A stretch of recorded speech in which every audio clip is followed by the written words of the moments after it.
So కేసీఆర్కి రోజు రోజుకి కొత్త తలనొప్పులు మొదలవుతున్నాయి. నిన్న మొన్నటి వరకు ఇటు ఫోన్ ట్యాపింగ్ విషయంలో కావచ్చు, తర్వాత కాళేశ్వరం కుంభకోణం కావచ్చు, తర్వాత గొర్రెల కుంభకోణం కావచ్చు, అలాగే విద్యుత్ కొనుగోలు కుంభకోణం కావచ్చు, ఇట్లా ప్రతి ఒక్క విషయంలో కూడా రోజుకొక తలనొప్పిగా మారడం అనేది జరిగింది. ఇప్పుడు కొత్తగా ఏంటంటే అసలు రోజు రోజుకి బీఆర్ఎస్ పార్టీ నుంచి 20 మంది ఎమ్మెల్యేలు మారుతారు, 25 మంది ఎమ్మెల్యేలు మారుతారు అని చెప్పేసి నిన్న మొన్నటి వరకు టాక్. ఇప్పుడు ఎమ్మెల్సీలు అది కొత్త ఇష్యూ అనేది బయటికి వచ్చింది. దాదాపుగా 29 మంది ఎమ్మెల్సీలు అయితే ఇప్పుడు బీఆర్ఎస్కి సంబంధించి శాసన మండలిలో ఉన్నారు. సో త్వరలో ఎమ్మెల్సీలు కూడా పార్టీ మార్పులు చేస్తారు. ఎందుకంటే వారికి కూడా అధికార పార్టీ నుంచి గనక ఉంటే డెఫినెట్గా నిధుల విషయంలో కావచ్చు, మరి ఏదైనా విషయంలో కూడా హెల్ప్ఫుల్గా ఉంటుందని చెప్పేసి ఎమ్మెల్సీలు ఆలోచిస్తున్నట్టు కూడా తెలుస్తుంది. అలాగే కాంగ్రెస్కి శాసన మండలిలో కొంతమేరకు బలం తక్కువగా ఉంది. బీఆర్ఎస్ నుంచి కనుక ఎమ్మెల్సీలను తీసుకుంటే డెఫినెట్గా కాంగ్రెస్ బలం కూడా పెరిగే అవకాశం ఉంటుంది.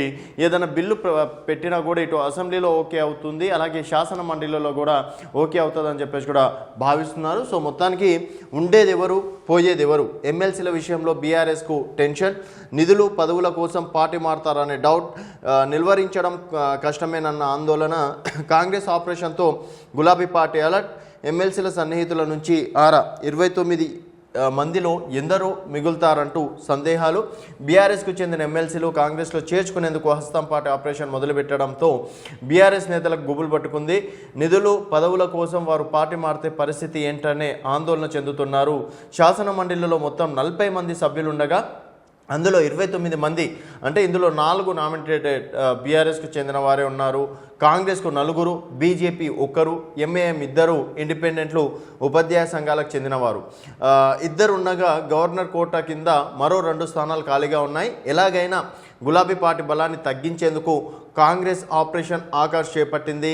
ఇప్పటికే కొందరితో సంప్రదింపులు జరిగినట్టు సమాచారం, చేరేందుకు సైతం కొందరు సిద్ధమైనట్టు టాక్. దీంతో అలర్ట్ అయిన బీఆర్ఎస్ అధిష్టానం ఎవరెవరు పార్టీ మారే అవకాశం ఉంటుందని ఆరా తీస్తుంది. ఎమ్మెల్సీలకు సన్నిహితంగా ఉండే వారి నుంచి వివరాలు సేకరిస్తుంది. ప్రభుత్వాన్ని ఇరుకున పెట్టాలంటే మండలిలో ఖచ్చితంగా బలం ఉండాలని భావిస్తున్న గులాబీ పార్టీ తమ ఎమ్మెల్సీలు పార్టీ మారకుండా చర్యలు తీసుకునేందుకు ప్రయత్నిస్తున్నందుకు సమాచారం. సో బలం పెంచుకునేందుకు త్వరలో అసెంబ్లీ బడ్జెట్ సమావేశాలు నిర్వహించాలని ప్రభుత్వం భావిస్తుంది. అందులో కొన్ని నిర్ణయాలు, బిల్లులు పాస్ చేసేందుకు సిద్ధమవుతుంది. సో దాదాపు ఇప్పుడు అసెంబ్లీలో ఏ బిల్లు ప్రవేశపెట్టాలన్నా అసెంబ్లీ ఆమోదించాలి, అలాగే శాసన మండలి కూడా ఆమోదించాలని రాజ్యాంగమే చెప్తుంది. సో ఆ విధంగా ఇప్పుడు అసెంబ్లీ సెక్షన్లో కాంగ్రెస్ పార్టీ కొంతమేర కొన్ని బిల్లులు ప్రవేశపెట్టే ఆలోచనలో ఉన్నట్టు కూడా తెలుస్తుంది. అందుకని చెప్పేసి శాసన మండలిలో కనుక బలం పెంచుకుంటే డెఫినెట్గా కాంగ్రెస్ పార్టీకి అనుకూలంగా మార్గాలు అవుతాయని చెప్పేసి భావిస్తుంది. అలాగే పదవులతో బీఆర్ఎస్ ఎమ్మెల్సీలు తమ పార్టీలో చేరితే పదవులు, నిధులు ఇస్తామని కాంగ్రెస్ హామీలు ఇస్తున్నట్టు సమాచారం.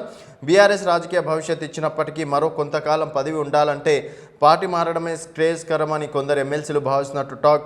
అందులో భాగంగానే కాంగ్రెస్లో చేరేందుకు పలువురు సిద్ధమవుతున్నట్టు తెలిసింది.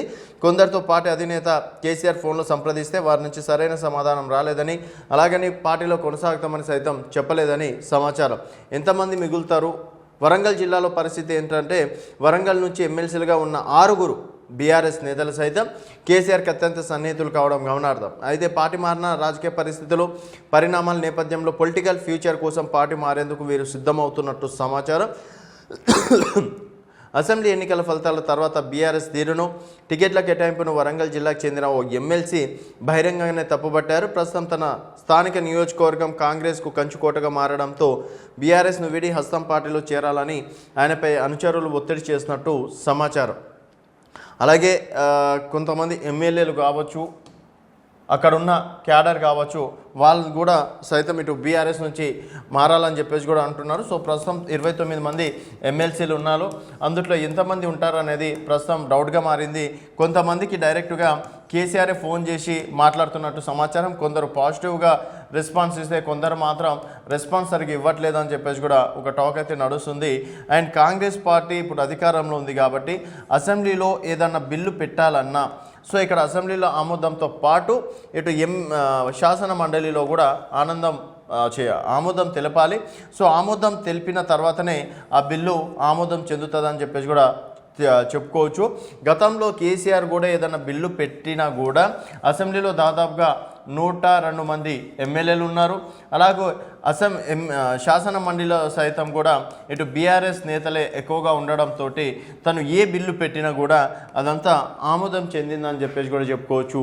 అదే తీరుగా ఇప్పుడు కాంగ్రెస్ పార్టీ కూడా ఆపరేషన్ కాంగ్రెస్ మొదలుపెట్టింది ఆకాశ్ అని పేరుతో. సో కొంతమంది ఎమ్మెల్సీలకి పదవుల విషయంలో కావచ్చు, నిధుల విషయంలో కావచ్చు మరికొంత హామీలు ఇచ్చి తీసుకోబోతున్నట్టు కూడా తెలుస్తుంది. సో ఇప్పటికీ 3 ఎమ్మెల్యేలు సైతం ఇటు బీఆర్ఎస్ నుంచి కాంగ్రెస్ పార్టీలో చేరారు. అలాగే దాదాపు ఇంకొక 20-22 మంది టచ్లో ఉన్నట్టు కూడా తెలుస్తుంది. మరి ఆ 20 మంది కూడా వెళ్ళిపోతే ఇటు బీఆర్ఎస్కి ప్రతిపక్ష హోదా అనేది కూడా ఉండదు.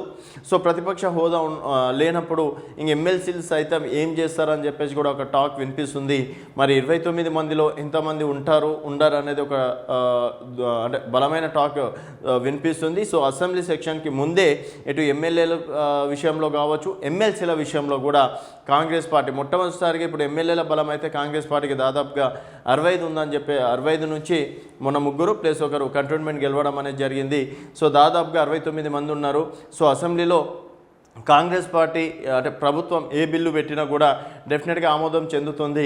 ఇంక ఎమ్మెల్సీ విషయంకి వస్తే శాసన మండలి సభ్యులను కనుక కాంగ్రెస్ పార్టీలో చేర్చుకుంటే మాత్రం కాంగ్రెస్ పార్టీకి ఇంకా తిరుగు ఉండదని చెప్పేసి కూడా ఈ సందర్భంగా చెప్పుకోవచ్చు. సో మొత్తానికి మరి కాంగ్రెస్ పార్టీలోకి ఎంతమంది ఎమ్మెల్సీలు వెళ్తారు అండ్ కేసీఆర్ మాట విని ప్రతిపక్షంలో ఉండి ఎంతమంది ఫైట్ చేస్తారు అనేది వేచి చూడాల్సింది.